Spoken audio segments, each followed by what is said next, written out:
दो जुड़वा बहनों की पहली रसोई। माँ, मुझसे नहीं बनता ये हलवा। कब से कोशिश कर रही हूँ। 2 बार तो हलवा जल गया और इस बार एकदम पतला पानी बन गया। मैं इस रसोई के काम के लिए नहीं बनी और ना ही हलवा मुझसे बनेगा। अपनी बेटी जिया की इस बात से मालती चिंता में आ जाती है। हे भगवान, क्या करूं मैं इस लड़की का। हलवा भी नहीं बनाया जा रहा इससे। ससुराल जाएगी तो रसोई कैसे संभालेगी। लड़के वालों के सामने तो फट से मुंह फाड़ कर बोल दिया था कि मुझे सब कुछ बनाना आता है। अगर हलवा तुझसे नहीं बनेगा तो और किससे बनेगा। इतने में जिया अपनी बहन को आवाज देकर बुलाती है। पिया, अरे ओ पिया, माँ बुला रही हैं। आई। जी माँ, बुलाया? लो माँ, आ गई मेरी प्यारी बहन पिया। ये बनाएगी मेरे हिस्से का हलवा। देख रही है पिया, तेरी निकम्मी बहन कैसे दांत फाड़ रही है। कभी कभी तो मुझे यकीन ही नहीं होता कि तुम दोनों को मैंने एक ही कोख से जन्म दिया है। मालती के इस कथन का कारण था अपनी दोनों जुड़वा बेटियों का अलग अलग स्वभाव। हालांकि दोनों शक्ल सूरत से एक जैसी ही दिखती थी। अगर दोनों को एक साथ खड़ा कर दिया जाए तो पहचान पाना मुश्किल होगा कि कौन पिया है और कौन जिया। जहां पिया सीधी सादी, संस्कारी और घर के काम में निपुण थी, वहीं जिया मनमौजी थी। दोनों की शादी वसुंधरा के बेटों कार्तिक और अनुज से पक्की हो चुकी थी, इसलिए मालती जिया को खाना बनाना सिखाती है। पर जिया लीबा पोती में ही लगी रहती। गुजरते वक्त के साथ दोनों बहनें शादी करके ससुराल आ जाती हैं। हे भगवान, मेरी ये जुड़वा बहू की शक्ल तो एकदम सीता गीता के जैसी मिलती है। अब इसमें से कौन पिया है कौन जिया, कैसे पहचानूं? तभी जिया फट से कहती है, माँ जी, मैं पिया हूँ और ये जिया। अच्छा, चलो दोनों बहनें जल्दी से इस कलश को गिराकर अंदर आ जाओ। दोनों बहनें गृह प्रवेश करके ससुराल में कदम रखती हैं, जहां उन दोनों के एक से चेहरे देखकर रिश्तेदार भी अचक्के रह गए। माला और गेंदा भी देखने लगी। बाप रे जीजी, तुम्हारी बहुएं तो एकदम अंजू मंजू की हमजोली हैं। हाँ माला, दोनों जुड़वा बहनें हैं ना, इसीलिए। अच्छा चलो, अब तुम दोनों बहनें जाकर आराम कर लो और कल वक्त से उठना, क्योंकि तुम दोनों की पहली रसोई है। जी माँ जी। दोनों बहनें अपने अपने पतियों के साथ कमरे में आ जाती हैं, जहां जिया मन ही मन बड़बड़ा उठी। मैं तो नहीं उठने वाली। पहली रसोई के लिए 5 बजे। इतनी बड़ी बारात के लिए खाना बनाना मेरे बस की तो नहीं है। वहीं दूसरी तरफ पिया अपनी सास के कहे को मन में बिठाई थी। पिया, तुम इस दुल्हन के जोड़े में बहुत ही सुंदर लग रही हो। आज की रात हमारी है। पिया ने बड़े बोझ भरे मन के साथ कार्तिक की ओर देखकर कहा। कार्तिक जी, कल ससुराल में मेरा पहला दिन है। पहली रसोई के लिए जल्दी उठना है। मैं सो जाऊं प्लीज? कार्तिक ने नीरस भाव से पिया को देखकर कहा, ठीक है पिया, तुम सो जाओ। अगले दिन पिया सुबह के 5 बजे उठकर ससुराल की साफ सफाई में लग गई, जबकि कामचोर जिया बिस्तर पर पैर पसारे मजे की नींद सोई रही। देखते ही देखते सूरज निकल आया। शुक्र है समय से सारी साफ सफाई खत्म हो गई। अब जाकर जल्दी से नहा धोकर आ जाती हूँ। बेचारी पिया सारा काम निपटा कर थक कर चूर हो गई। फिर वो नहाकर तैयार हो रही थी कि उसको कमरे में देखकर उसकी जुड़वा आलसी बहन जिया फट से पिया की जैसी साड़ी पहनकर रसोई में आ गई और अपनी सास को आता देखकर गहरी सांस भरते हुए थके होने का एहसास जताया। उफ, उई माँ, मेरी कमर। अरे पिया बहू, तू अकेले काम कर रही है। जिया बहू कहाँ है? जी वो माँ जी, जिया को जरा देर से उठने की आदत है। मैं उठा देती हूँ जाकर। जिया ने चालाकी दिखाकर अपनी सास की नजर में खुद को कामकाजी साबित किया। इधर सास गुस्से में पिया के कमरे में आ धमकी, जहां पिया को सजता धजता देखकर वो पिनकते हुए बोली, तू यहाँ लीपा पोती में लगी हुई और वहाँ बेचारी पिया बहू रसोई में अपनी कमर तोड़कर काम कर रही है। अरे ये सजना सवरना भागा थोड़ी जा रहा है। थोड़ी साफ सफाई करवा देती अपनी बहन के साथ तो तेरे के हाथ घिस जाते। इतना भला बुरा सुनकर बेचारी पिया की आंखें भर आईं। जिया की बच्ची, मुझे लगा नहीं था कि तू ऐसा करेगी। ऐसी बहन होने से भला तो दुश्मन होता है। कमर तोड़कर काम मैंने किया और क्रेडिट ये ले गई।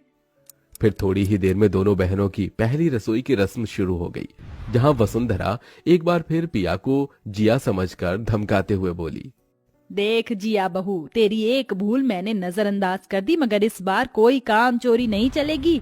तुम दोनों बहनों को पहले रसोई में सबसे पहले हलवा बनाना है और फिर पूरी छोले राजमा चावल। और हाँ, तेरी बुआ सास को शुगर है तो वो सादे फुलके खाती हैं और माला मौसी को मिठाई बहुत भाती है तो एक आध आइटम बना लेना, गुलाब जामुन और शाही टुकड़ा।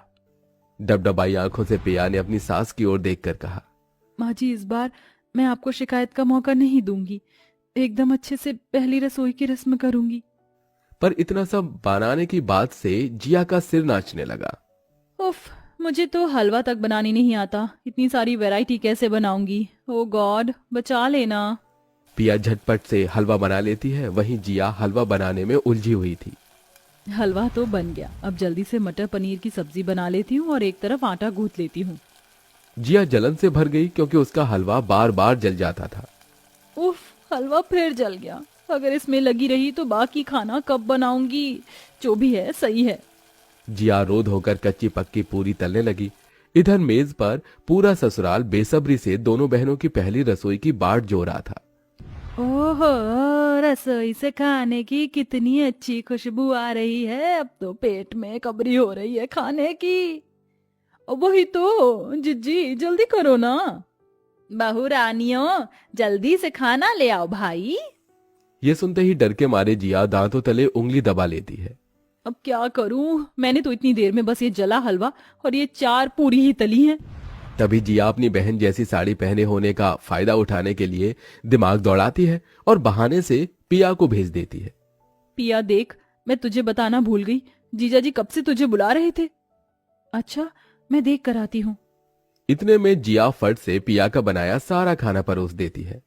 ये लीजिए बुआ जी, मौसी जी, गर्मा गर्म पूरी सब्जी हलवा सब रेडी है।